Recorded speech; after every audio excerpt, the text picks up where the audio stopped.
This news is Clocksack justified if they demand this particular appointment?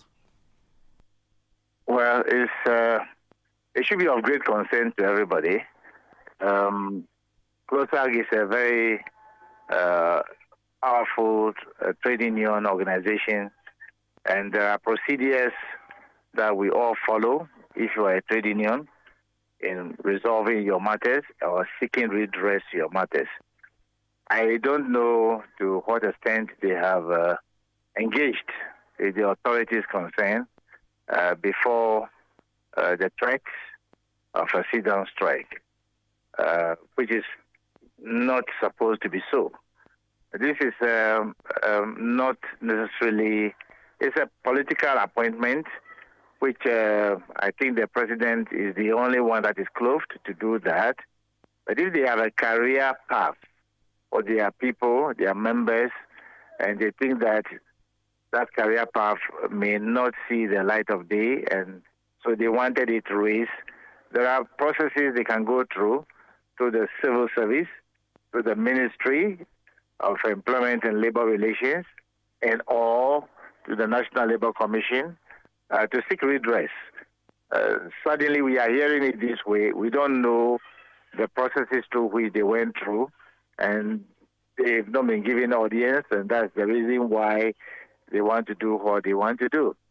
So I'm surprised. In addition to that, Beth and Deaf is a very important, public service or civil service body, but we all know how that the Beth and Deaf have been put virtually on ice of a kind, to the extent that we had the Ghana card, which have become the primary and the only source of documentation in this country today. So I think, and that one, we all saw that it was my friend, Professor Tefa, who is also, everybody do know that he is an MPP fellow, and yet we all agreed, and he is there because he's been appointed by the president. And he handled it for all these years. Nobody raised any qualms about it. So I'm surprised about the Beth and Deaf registry, which is not as buoyant as it used to be, because it was the only primary source of document we all use in obtaining all other materials. And now here we are.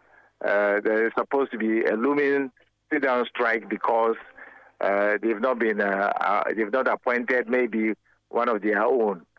I think it's a matter of concern, and maybe the authorities will see how they can handle it. Well, we'll see how this one will unfold. But talk about appointment. And yesterday, the Chief of Staff issued a directive. This directive suggesting that all appointments, that's public sector appointments made after the December 7 elections, be revoked. As a labor consultant, what's your understanding of the direction that the Chief of Staff has taken? Well, to be very honest with you, I work as a consultant to a number of organizations that without any consultation whatsoever, they've employed a number of people that I do know, a huge number of people.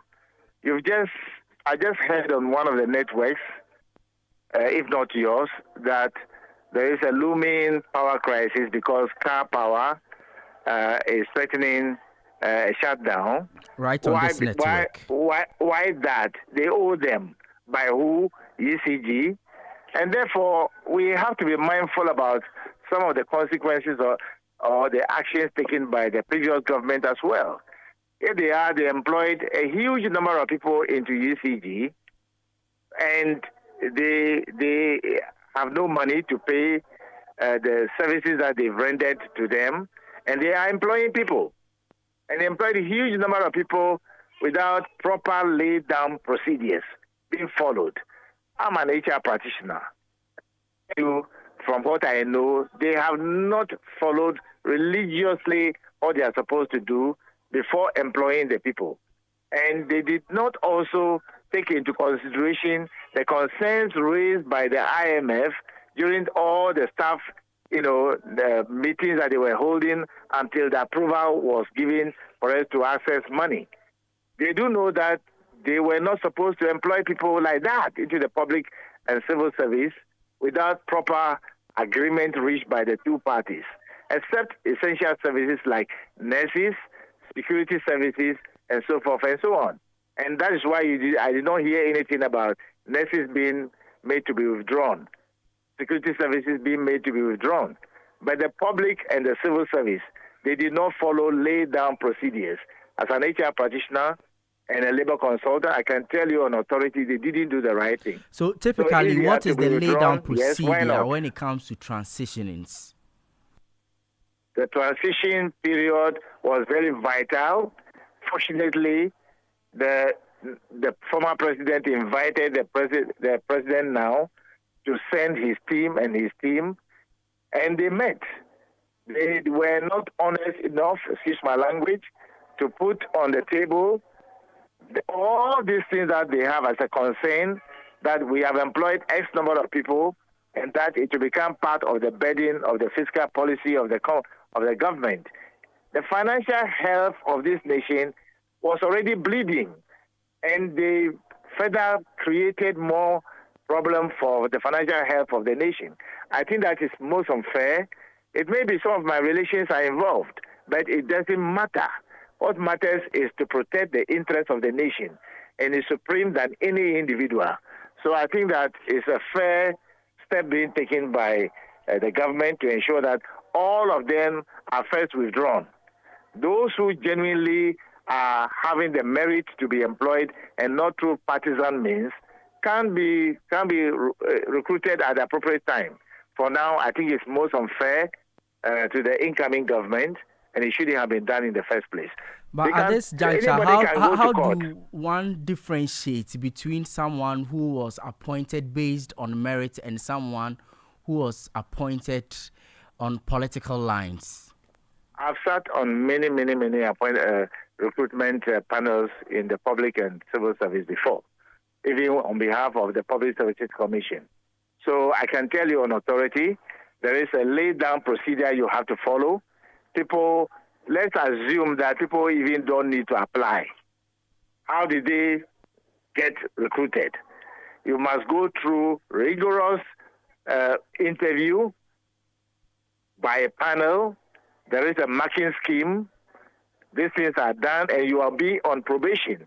In fact, if I were to be them, I would tell the people who are talking to be very careful not to make noise about me as a person, because if you are employed and you are on probation, you are not yet a worker of that institution or that organization until you complete properly the probationary period and you have a confirmation letter.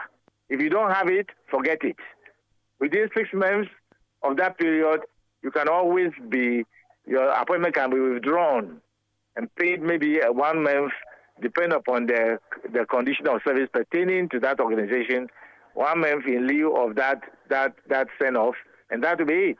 And so I do not think any court will entertain that kind of thing. I don't think so.